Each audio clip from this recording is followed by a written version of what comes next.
இலங்கையின் முதற்தர சுற்றுலா தலம் ரீச்சாவின் மாபெரும் உணவு திருவிழா ஆகஸ்ட் மாதம் 7, 8, 9 மற்றும் 10 தேதிகளில் மாலை 6 மணி முதல் 10 மணி வரை. இன்றே டிக்கெட்டுகளை பெற்றுக் கொள்ளுங்கள். வணக்கம், இது ஐபிசி தமிழின் பிரதான செய்திகள். முதலில் தலைப்புச் செய்திகள். மஹிந்த அபிவிருத்தி செய்த நாடு வீழ்ச்சி பாதையில், எழுந்துள்ள கடும் குற்றச்சாட்டு.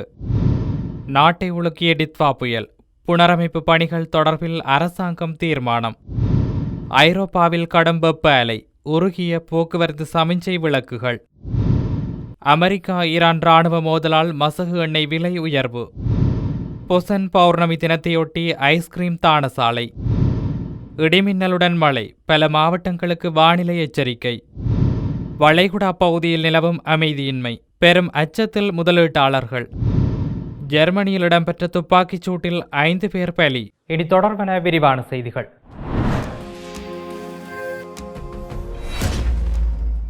முன்னாள் ஜனாதிபதி மஹிந்த ராஜபக்சவினால் அபிவிருத்தி செய்யப்பட்ட இந்த புனித நாடு தற்பொழுது நாள்தோறும் வீழ்ச்சி பாதையிலேயே சென்று கொண்டிருப்பதாக முன்னாள் அமைச்சர் ஜோன்ஸ்டன் பெர்னாண்டோ குற்றம் சுமத்தியுள்ளார்.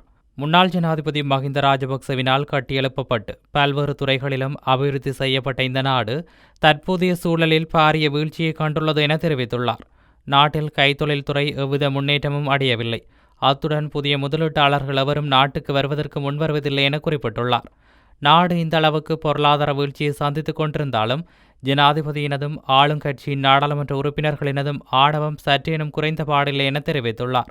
இந்த அரசாங்கம் தனது வெட்டி பேச்சுகளையும் அகந்தையையும் இன்னும் கைவிடாமல் இருப்பது கவலைக்குரியது என குறிப்பிட்டுள்ளார். இந்த அரசுக்கு வாக்களித்த பொதுமக்களால் தற்பொழுது தங்களின் மக்கள் பிரதிநிதிகளை சந்திக்க முடிவதில்லை எனவும் அமைச்சர்களும் நாடாளுமன்ற உறுப்பினர்களும் தற்பொழுது மக்களிடமிருந்து ஒளிந்து கொண்டு வாழ்கிறார்கள் எனவும் தெரிவித்துள்ளார். கிராமப்புறங்களை அபிவிருத்தி செய்யக்கூடிய எவ்வித உருப்படியான திட்டங்களையும் இந்த அரசாங்கம் முன்னெடுக்கவில்லை என ஜோன்ஸ்டன் பெர்னாண்டோ சுட்டிக்காட்டியுள்ளார். டித்வா புயல் சீரற்ற காலநிலை காரணமாக ஏற்பட்ட பாதிப்புகளை புனரமைக்கும் பணிகளை எதிர்வரும் ஆண்டிலேயே பூர்த்தி செய்ய முடியும் என்று அரசாங்கம் அறிவித்துள்ளது. 2027 ஆண்டுக்காக நிதியமைச்சர் வெளியிட்டுள்ள நிதி மூலோபாய அறிக்கையில் மேற்கண்ட விடயம் குறிப்பிடப்பட்டுள்ளது. சீரற்ற காலநிலை காரணமாக கடந்த 2025 ஆண்டின் இறுதிப் பகுதியில் ஏற்பட்ட அழிவுகளை சீரமைக்கும் பணிகளை 2026 ஆண்டில் நிறைவு செய்ய முடியாது. அதே சமயம் 2026 ஆண்டுக்காக 500 பில்லியன் ரூபாய் மேலதிக நிதி ஒதுக்கீடு அங்கீகரிக்கப்பட்ட போதிலும் மீள்குடியேற்ற திட்டத்தின் அளவு மற்றும் சிக்கல் தன்மை காரணமாக அந்த அனைத்து பணிகளையும் இந்த வருடத்திற்குள் நிறைவு செய்வது கடினம் என்றும் அந்த அறிக்கை சுட்டிக்காட்டியுள்ளது. இந்த வருடத்திற்காக நாடாளுமன்றத்தினால் அங்கீகரிக்கப்பட்ட மேலதிக நிதி ஒதுக்கீட்டில் பயன்படுத்தப்பட்டதாக கையிருப்பு ஏதேனும் காணப்படும் பட்சத்தில் அதனை 2027 ஆண்டுக்கு கொண்டு செல்வதற்கு பொது நிதி முகாமைத்துவ சட்டத்தின் கீழ் சட்டப்பூர்வ ஏற்பாடுகள் இல்லை என்றும் நிதியமைச்சர் வெளியிட்டுள்ள நிதி மூலோபாய அறிக்கையில் தெரிவிக்கப்பட்டுள்ளது. நிறைவு செய்வதற்கு எஞ்சியுள்ள புனரமைப்பு மற்றும் மீள்குடியேற்ற பணிகளுக்கான நிதியளவு இந்த வருட இறுதியில் மேற்கொள்ளப்படும் மதிப்பீட்டின் பின்னரே தீர்மானிக்கப்படும் எனவும் அந்த அறிக்கையில் கூறப்பட்டுள்ளது. இந்த தேவைகளின் ஒரு பகுதியை 2027 ஆண்டுக்கான முதன்மை செலவு வரம்பிற்குள் நிர்வகிக்க முடிந்த போதிலும் எஞ்சிய பணிகளை நிறைவு செய்வதற்கு மேலதிக வரவு செலவு திட்ட நிதி ஒதுக்கீடு தேவைப்படலாம் எனவும் அந்த நிதியின் அளவு மற்றும் அவை தேவைப்படும் காலம் என்பன இந்த தருணத்தில் நிச்சயமற்றதாக உள்ளதாகவும் நிதி மூலோபாய அறிக்கையில் மேலும் குறிப்பிடப்பட்டுள்ளது. இவ்வாறானதொரு சூழ்நிலையில் பொது நிதி முகாமைத்துவ சட்டத்தின் விதிகளுக்கு உட்பட்டு நாடாளுமன்றத்தில் அங்கீகரிக்கப்பட்ட மேலதிக நிதி ஒதுக்கீட்டின் கீழ் இந்த வருடத்தில் ஆரம்பிக்கப்பட்ட புனரமைப்பு மற்றும் மீள்குடியேற்ற பணிகளை நிறைவு செய்வதற்கான செலவுகளுக்கு மட்டும் 2027 ஆண்டில் துணை மதிப்பீடொன்றின் மூலம் நாடாளுமன்றத்தின் அங்கீகாரத்தை பெற்றுக்கொள்ள நடவடிக்கை எடுக்க முடியும் என குறித்த அறிக்கையில் மேலும் தெரிவிக்கப்பட்டுள்ளது. ஐரோப்பாவின் கடுமையான வெப்ப அலை பேரழிவை ஏற்படுத்துகிறது. சாலைகள் மற்றும் போக்குவரத்து விளக்குகள் உருகுகின்றன. பள்ளிகள் மூடப்படுகின்றன. ரயில் தண்டவாளங்கள் வளைகின்றன. தீவிர வெப்பம் காரணமாக ஐரோப்பா முழுவதும் போக்குவரத்து விளக்குகள் உருகத் தொடங்கியுள்ளன. இதன் விளைவாக பிளாஸ்டிக்காலான போக்குவரத்து விளக்குகள் உருகி பழுதடைவதுடன் சாலை மேற்பரப்பும் வெடித்து பிளக்கின்றன. ஐரோப்பாவில் முன்னெப்போதும் இல்லாத இந்த வெப்ப அலை நிலைமை மக்கள் சிரமப்படுவதாலும் பல நாடுகளில் நூற்றுக்கணக்கான இறப்புகளை அதிகாரிகள் பதிவு செய்வதாலும் இயல்பு வாழ்க்கையை சீர்குலைத்துள்ளது. ஜெர்மனியில் அதிக வெப்பநிலையால் தார் மென்மையாகி வளைந்ததால் சாலைகளும் நெடுஞ்சாலைகளும் சேதமடைந்துள்ளன. ஸ்வீடன், பிரிட்டன் உள்ளிட்ட பிற நாடுகளிலிருந்தும் இதேபோன்ற அறிக்கைகள் வெளிவந்துள்ளதாக சர்வதேச நிறுவனங்கள் செய்தி வெளியிட்டுள்ளது. இத்தாலியில் வார இறுதியில் இன்னும் அதிக வெப்பநிலை எதிர்பார்க்கப்படுகிறது. நெதர்லாந்தில் வெப்பநிலை முன்னெப்போதும் இல்லாத 40 பாகைசியை நெருங்கியதால் அதிகாரிகள் சிவப்பு எச்சரிக்கைகளை விடுத்ததாக அந்த அறிக்கை மேலும் கூறியுள்ளது. இது முதியவர்கள் மற்றும் வெளிப்புற பணிகளில் ஈடுபடுவோரின் உடல்நல அபாயங்கள் குறித்த கவலைகளை தூண்டியுள்ளது. அமெரிக்கா மற்றும் ஈரான் நாடுகளுக்கு இடையே மீண்டும் வெடித்துள்ள இராணுவ மோதல்கள் காரணமாக உலக சந்தையில் மசகு எண்ணெய் விலை கணிசமாக உயர்ந்துள்ளது. கடந்த வார இறுதியில் இரு நாடுகளும் பரஸ்பரம் நடத்தி கொண்ட ஏவுகணை மற்றும் ட்ரோன் தாக்குதல்களால் சர்வதேச அளவில் மசகு எண்ணெய் போக்குவரத்திற்கு மிக முக்கிய பாதையாக திகழும் ஹோர்முஸ் நீரிணையில் சுமூகமான கப்பல் போக்குவரத்து திரும்புமா என்ற ஐயம் எழுந்துள்ளது. இதன் எதிரொலியாக நேற்று சர்வதேச மசகு எண்ணெய் விலையின் முக்கிய அளவீடான பிரெண்ட் மசகு எண்ணெய் விலை 0.9% உயர்ந்து ஒரு பெரல் $73.21 வர்த்தகமானது. போர் நிறுத்தம் எட்டப்படும் என்ற உலக முதலீட்டாளர்களின் அதீத நம்பிக்கை இந்த தொடர் தாக்குதல்களால் தற்காலிகமாக பின்னடைவை சந்தித்துள்ளது. இந்த ஆண்டு பொசன் பௌர்ணமி தினத்தையொட்டி மாஸ்கெலிய நியூ சமன்புரா ஸ்தானம் மற்றும் அதன் உரிமையாளர் ஏற்பாடு செய்யப்பட்ட பொசன் ஐஸ்கிரீம் தானசாலை நேற்று பிற்பகலில் மாஸ்கெலிய சமன்புரா ஸ்டோர்ஸ் வளாகத்தில் நடைபெற்றது. இந்நிகழ்ச்சியில் நியூ சமன்புரா ஸ்தாபன உரிமையாளர் திரு ரத்னஸ்ரீ வரவிட்டா மற்றும் அவரது குடும்ப உறுப்பினர்கள் வழங்கினர்.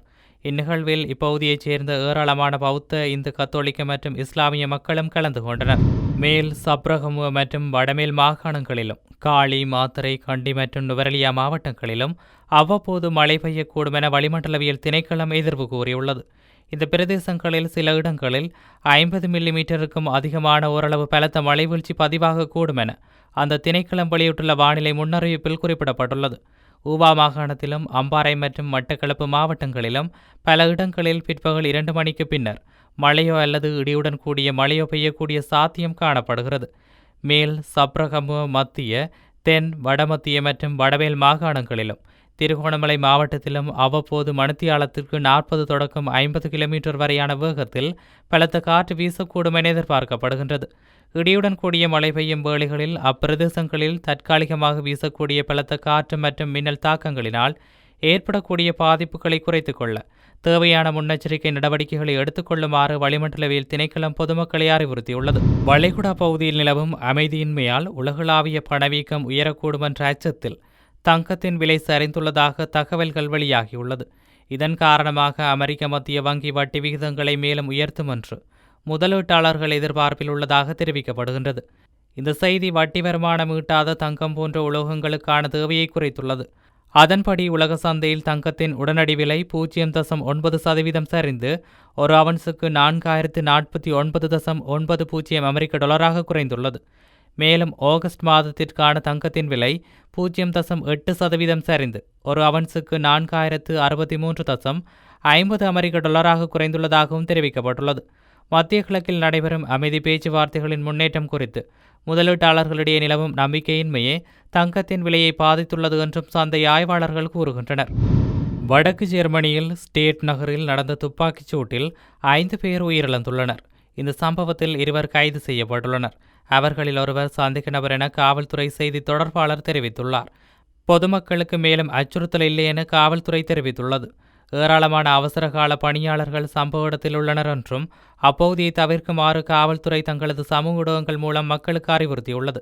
குறித்த நகரமானது சுமார் 50,000 மக்கள் தொகையை கொண்ட ஸ்டேட் ஹாம்பர்கிற்கு மேற்கே அமைந்துள்ளது. செய்திகளின் நிறைவாக மீண்டும் தலைப்புச் செய்திகள்.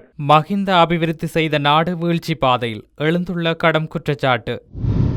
நாட்டை உலுக்கிய டித்வா புயல், புனரமைப்பு பணிகள் தொடர்பில் அரசாங்கம் தீர்மானம். ஐரோப்பாவில் கடும் வெப்ப அலை, உருகிய போக்குவரத்து சமிஞ்சை விளக்குகள். அமெரிக்கா ஈரான் இராணுவ மோதலால் மசகு எண்ணெய் விலை உயர்வு. பொசன் பௌர்ணமி தினத்தையொட்டி ஐஸ்கிரீம் தானசாலை. இடிமின்னலுடன் மழை, பல மாவட்டங்களுக்கு வானிலை எச்சரிக்கை. வளைகுடா பகுதியில் நிலவும் அமைதியின்மை, பெரும் அச்சத்தில் முதலீட்டாளர்கள். ஜெர்மனியில் இடம்பெற்ற துப்பாக்கிச் சூட்டில் 5 பேர் பலி. இத்துடன் ஐபிசி தமிழின் பிரதான செய்திகள் நிறைவு பெற்றன. மேலும் செய்திகளை அறிந்து கொள்ள ஐபிசி தமிழ் என்ற எமது யூடியூப் பக்கத்தினூடாக இணைந்திருங்கள். வணக்கம்.